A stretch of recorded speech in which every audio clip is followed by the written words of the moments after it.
நண்பார்ந்தவர்களே, ஒரு முக்கியமான கேள்வி வந்தது என்னுடைய வாட்ஸ்அப்பில். இந்த பேரண்ட் கேட்குறாங்க, எல்லாரும் போகிறது தான் என் பையனை ஸ்கூலுக்கு போகிறான், எல்லாரும் போகிறது தான் என் பையன் கிளாஸில் உட்காடுறான். அது எப்படி சார் அந்த 30 ஸ்டூடெண்ட்ஸில் ஒரு 5 பேர் மாத்திரம் டாப் மார்க் வாங்குறாங்க, எங்கள் குழந்தை அவ்வளோ வாங்க முடியல, என்ன சார் வித்தியாசம் அப்படின்னு கேட்குறாங்க. I want to give an answer to that question through this video. 2 விஷயங்கள் வேணும். ஒன்று வில் பவர், இரண்டாவது டிசிப்ளின். ரெண்டும் முக்கியமான தன்மைகள்.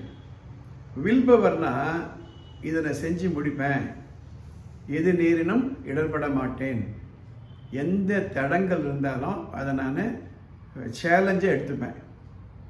டிசிப்ளின் என்பது ஒழுக்கம். இதுதான் இப்படி தான் செய்யணும், இப்படி செய்யக்கூடாது, இந்த நேரத்தில் இது செய்யணும். இந்த 2 தன்மைகளை நீங்கள் வளர்க்கணும். இப்போ நான் சொல்கிறேன், all these content which I am posting are relevant not only for students, for anybody, even for parents, executives. Right? I will explain.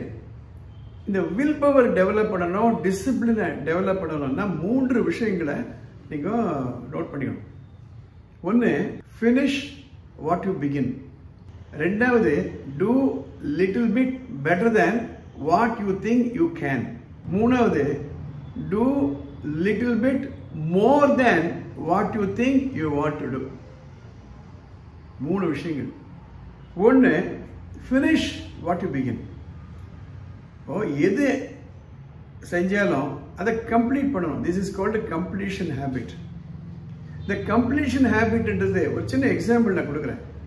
வீட்டில் சாப்பிட்றீங்க, தட்டு போட்டு சாப்பிட்றீங்க, அதுக்கப்புறம் சாப்பிட்டதுக்கப்புறம் நிறைய பேர் வீட்டில் சிங்கில் போட்டு போயிடுவாங்க. குழந்தைகள் கூட அப்படியே விட்டு போயிடுவாங்க, தட்டை அப்படியே வச்சுட்டு போயிடுவாங்க.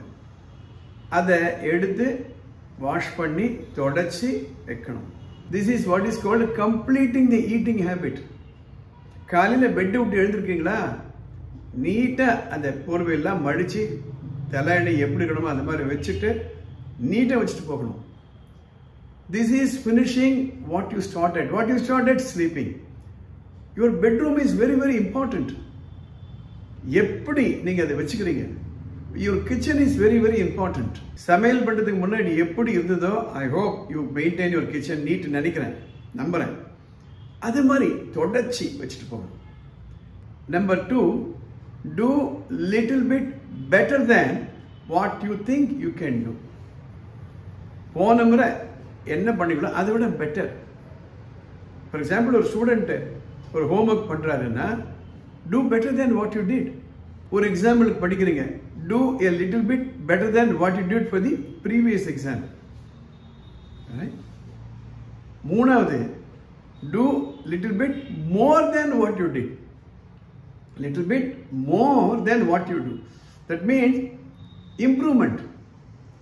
போன டெஸ்ட்ல எவ்வளவு வாங்குறீங்களோ little bit more.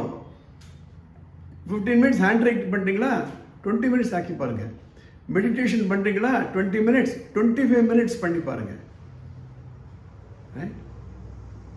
Book reading இருக்கா, தினம் ஒரு 1 hour படிக்கிறீங்களா, extend it little more. இதுக்கு உங்களுக்கு 2 வேணும், டிசிப்ளின் வேணும், வில் பவரும் வேணும்.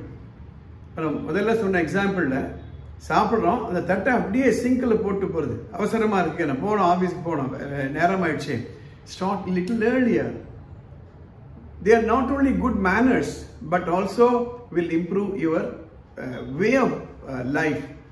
Lifestyle is very very very important. இது சிறு குழந்தைகள்லேருந்து வளர்க்க வேண்டிய ஒரு தன்மைகள். ஸோ எக்ஸாமில் பாஸ் பண்ணுறது, மார்க் வாங்குறது, ஸ்டேட் ஃபர்ஸ்ட் வர்றது, அது தினம் உட்காந்து படிக்கிறது மாத்திரம் இல்லை. இப்போ சொன்ன மாதிரி இது போன்ற தன்மைகளை நீங்கள் வளர்க்கணும். வளர்த்தால் கண்டிப்பாக உங்களால் முடியும். இதுக்கு யார் முக்கியமாக பொறுப்பெடுக்கணும்னா பெற்றோர்கள் தான். They become the role model. காலையில் எழுந்து பெட்டை அப்படியே போட்டு போகிறது, சாப்பிட்ட உடனே சிங்கில் தட்டை அப்படியே போட்டுட்டு போயிடுறது. கார் ஓட்டுறீங்களா, அதுக்கப்புறம் எப்படி விட்டுட்டு வரீங்க. Parking, no, how you park the car is also very very important. ஒரு ஹோட்டலில் போய் சாப்பிட்றீங்க, சாப்பிடும் பொழுது சாப்பிட்டு முடிஞ்ச அப்புறம் சேரை தள்ளிட்டு வரணும். You may not be required to remove the plate in the hotel. That's different. But chair அப்படியே தள்ளிட்டு போறது. So this is how you improve discipline and willpower. இந்த வீடியோ உங்களுக்கு பிடிச்சிருந்தானா immediately subscribe பண்ணுங்க, share பண்ணுங்க. We'll meet in the next episode. All the best.